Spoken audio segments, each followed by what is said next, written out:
सभी साथियों को तो पता ही है, लेकिन हमारे एक पुराने साथी त्रिपुरारी झा आज मुलाकात हुई है और ये बेचारे नौकरी के इस उम्र में भी नौकरी के लिए संघर्ष कर रहे हैं और इनका TR1 में 53 नंबर आया है और पुनः एक और ये रिट किए हैं पटना हाईकोर्ट में। वो अपना न्याय के लिए जो भी वो अपना बात को रखेंगे। सबसे बड़ा बात है कि इन्होंने पटना हाईकोर्ट में 2 लोग, ये और इनके एक और साथी, 2 लोग एज रिलैक्सेशन के लिए केस किए थे और बड़ा संघर्ष करने के बाद कोर्ट ने इनको जेन्युइन माना और उनको लगा कि नहीं, बहाली कई सालों के बाद आया है। तो जो पार्टी बने थे, ये और इनके एक और मित्र, सिर्फ 2 लोगों को जो है पटिशनर बनाया गया, एज में छूट दिया गया और BPSC स्पेशल 2 दिन का साइट खोला इनके लिए, ये कि भाई इनका आवेदन लिया जाए।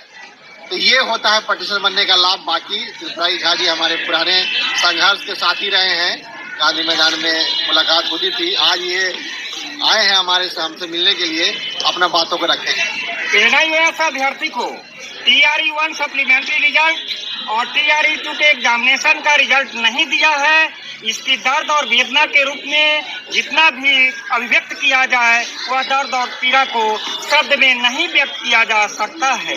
नियमावली के आड़ में NIOS अभ्यर्थी को बाहर कर दोगे, वह निरंकुश सरकार को मालूम था, लेकिन अभ्यर्थी के दिल पर कितना गुजरेगा वह अभ्यर्थी को मालूम न था।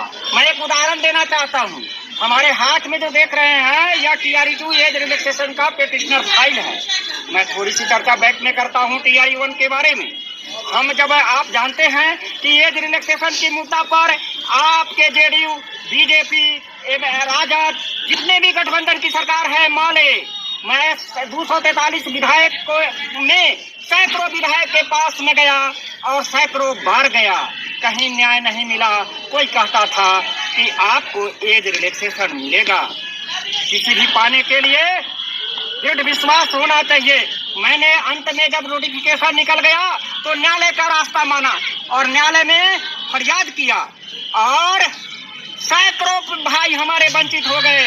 कोई कहते थे गाड़ी पकड़ रहा हूँ, कोई कहता था ट्रेन पकड़ रहा हूँ, लेकिन पिटिशनर बनने के लिए नहीं आया। बंधु, पिटिशनर रीट याचिका जो होता है, बड़ी वारंट रीट याचिका के अंतर्गत आता है। जो हिस्ट्री के साइंस, पॉलिटिकल साइंस के होगा वह रीट याचिका के बारे में ज्यादा जानते होंगे।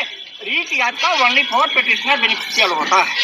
जो भी फैसला आता है आपके लिए मान्य होता है। तो NIOS की वैलिडिटी में जिस रास्ते से, मैं यह नहीं कहता हमारे पप्पू भाई Join the trust टेबल पर जो जीत दिलाया था, अग्रगण्य भूमिका निभाया था, इसके लिए मैं स्पेशल धन्यवाद देता हूं। आगे बिहार के NIOS अभ्यर्थी को मैं अपील करता हूं कि आप न्यायालय की रास्ता चुनिए, MHRD पर भी दबाव दीजिए, जिसके अधीन CNCT और NIOS दोनों ऑर्गेनाइज होता है। और इसमें न्यायालय जिस रास्ते से आपको रोका है, उस रास्ते के जो ऑब्स्टेकल सबस्टांसेस है, जो भी वो पॉइंट है, उसको रिमूवल कैसे होगा, यह आपकी दायित्व है। न्यायालय की रास्ता पप्पू भाई के अग्रगण्य में भूमिका के साथ निभाइए तो बेहतर होगा, और नहीं तो भावों भैंसों का रिश्ता रखिएगा। पप्पू भाई के साथ नहीं जाइएगा, न किसी और के साथ जाइएगा। आप घर में बैठे सो जाइएगा, आप वहीं रह जाइएगा। जो सोता है सुख होता है, जो जागता है तो पाता है। न्यायालय की रास्ता अख्तियार करना है। मैं एक और उदाहरण देता हूँ कि TR2 के TR1 का, हमारा जो TR1 का जो सप्लीमेंट्री रिजल्ट के बारे में जो लड़ाई चल रहा है, 15 सेट में केस हुआ है और कहीं मतभेद नहीं है। सभी विभिन्न अधिवक्ता के माध्यम से केस है। आपको एज अ टीम लीडर आप जानते हैं कि how can move policy for move in one direction, as a team leader feel in very difficult. किसी भी टीम लीडर की समस्या होता है, कोई मनमुटाव होगा, किसी तरह का गतिरोध होगा, कोई मायने नहीं रखता है। न्यायालय की रास्ता अपनाइए और पप्पू भाई के हाथ को मजबूत कीजिए। आपको अपने जाना है, स्वयं अगर अप्रूवल है आप जा सकते हैं, लेकिन पिटिशनर का लाभ तभी मिलेगा जब आप स्वयं न्यायालय में पिटिशनर बनिएगा। इसलिए समय कम है। अगला संडे को समय दिए हैं सर, अगला संडे को समय दिए हैं। गांधी मैदान की धरती है और गांधी जी की मूर्ति यहाँ खड़ा है। आपको न्याय मिलेगा। सरकार जब सोती है तो न्यायपालिका जागता है और न्यायपालिका। और आगे बताएंगे पप्पू। ये लगभग सर कितना एज आपका हो रहा होगा? हमारा 53 साल एज के व्यक्ति संघर्ष कर रहे हैं नौकरी के लिए और इन्होंने रिलैक्सेशन भी ले लिया और टीआरई 2 में भी इनका स्पेशल परीक्षा का काउंटर फाइल लगा हुआ है। ये आप देख सकते हैं, ये हाथ में पत्र लेके घूम रहे हैं। तो और सरकार ने रही है। ये टीआरई 2 में भी इनको रिलैक्सेशन दिया गया और है। आप यही बात कर ठीक रहे है, बिहार सरकार का ये आप दो लोगों को मिला है, 2 लोग जो पार्टी बने थे इसमें 24 ठीक है। और जो टीआरई 2 में 24 लोग पेटिशनर बने थे, 24 लोगों को अलग से जो है एज का इनका रिलैक्सेशन दिया गया 24 लोगों का। इसलिए सभी साथी का विषय, इसीलिए त्रिपुरारी जी को यहाँ पे बात को रखने के लिए कहा गया कि भाई आप लोगों को जरा जागरूक कीजिए, पेटिशनर बनने का क्या लाभ है, नहीं तो मालूम चले कुछ साथी की नौकरी हुई और आप वंचित रह गए। सभी साथी से ही कहना चाहते हैं कि अगला संडे को आइए गांधी मैदान में, मीटिंग में सहयोग कीजिए और हर हाल में हमारी डिग्री मान्य होगी। धन्यवाद। नमस्कार साथियों, आज शेड्यूल तय था 7 तारीख का दिन, रविवार का दिन, कि भाई आज हम लोग पेटिशन बनाने का काम करेंगे, हम लोग सुप्रीम कोर्ट में जा रहे हैं। तो अभ्यर्थी की संख्या तो मिला जुला के ठीक थी, लेकिन जितना उम्मीद हमने किया था उतना संख्या नहीं है, क्योंकि हमने यहाँ लक्ष्य रखा है कि लगभग 2000 से 2500 पेटिशनर यदि होते हैं तो हम न्यायालय में बेहतर तरीके से बड़े वकील के साथ हम तरीके से सुनवाई करा पाएंगे। हालांकि अभ्यर्थियों ने सहयोग दिया है, अभ्यर्थियों इतना कड़ाके के ठंड में लोग पहुंचे हैं, लेकिन जितना पर्याप्त संख्या में चाहिए उतना अभ्यर्थी अभी तक नहीं जुड़ पाए। पता ना हमारा मैसेज उन तक पहुंच रहा है कि नहीं, खास करके टीआरई 2 और सप्लीमेंट्री रिजल्ट वाले। दूसरे राज्य के अभ्यर्थियों की संख्या काफी कम है, शायद वो ऑनलाइन सारा कुछ करें, ऑनलाइन सारा कुछ करने का प्रयास शायद कर रहे होंगे, और कई राज्यों से बात भी हमारा हुआ है। तो आप अगला संडे को हम मीटिंग रखेंगे कि नहीं रखेंगे यह कहना मुश्किल है, क्योंकि आपको सुप्रीम कोर्ट में हमको तुरंत जाना है और ड्राफ्टिंग का काम बहुत तेजी से हो रहा है। डेली नाम जैसे जैसे जुड़ रहा है उस तरह से ड्राफ्टिंग यहाँ चल रहा है। हम 10 दिनों के अंदर, मैक्सिमम 15 दिनों के अंदर सुप्रीम कोर्ट में चले जाएंगे, वहाँ पे रीट दायर हो जाएगा। आप 15 दिन मैक्सिमम हो गए, 10 दिनों के अंदर हम लोग वहाँ पे ड्राफ्टिंग करके SLP फाइल कर देंगे। जो अभ्यर्थी छूट जाएंगे उनकी नौकरी नहीं हो पाएगी, आप ध्यान रखिएगा। यदि आप पेटिशनर नहीं बनेंगे तो आपकी डिग्री तो मान हो जाएगी, लेकिन आपको टीआरई 2 में आपको यदि आवेदन किए हैं और आपका रिजल्ट कट ऑफ से ऊपर है, फिर भी आपकी नौकरी नहीं हो पाएगी। एक दोस्त का आपका नौकरी होगा, आपका नहीं होगा, क्योंकि आपका लिस्ट सुप्रीम कोर्ट के पास नहीं जाएगा।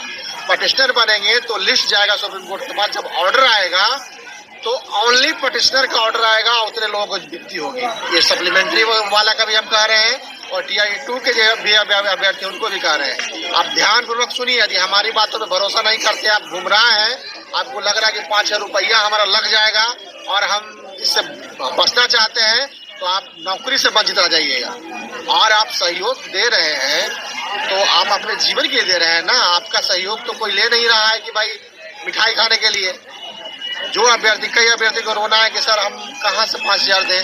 सर आप 5,000 देंगे तो आप 60 साल नौकरी करेंगे, नहीं है तो कर्जा लीजिए, शादीशुदा है तो मैडम का झुमका बेचिए, लेकिन सर किसी भी हाल में कोर्ट पे जमा कीजिए, तब ना हम लड़ेंगे। ऐसा नहीं होने के कारण उत्तराखंड में हम लोग हार गए और व्यापक वकील हम नहीं रख पाए। यदि हम नहीं रखेंगे वकील बढ़िया तो फिर वही दशा होगी।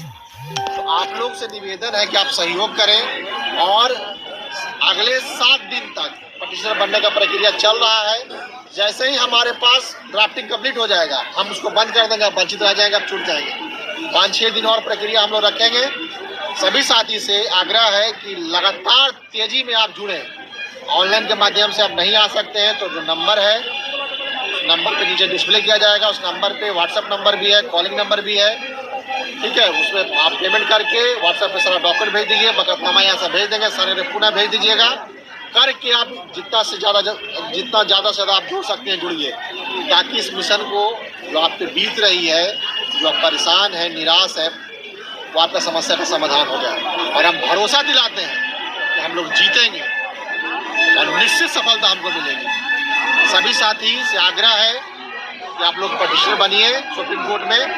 जो हमारे नियोजित शिक्षक हैं वो पटना हाई कोर्ट में बनिए, नहीं तो आपके लोग तब खुलवा देगा कुछ नहीं। लोग घूम रहा है वकील के पास, तमाम तरह गतिविधि कर रहा है, तब मुसीबत में फंस जाएंगे। तो सभी साथी पेटिशनर बने, यही संवाद के साथ बहुत बहुत धन्यवाद।